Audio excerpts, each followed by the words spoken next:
This video is a review of the software TravelJoy.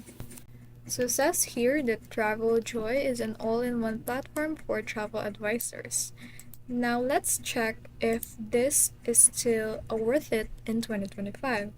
So TravelJoy remains one of the top client management platforms for travel advisory advisors, and yes, it is still worth it.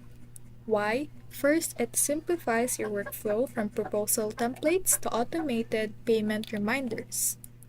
The interface is clean and it's easy to track client details, payments, and itineraries.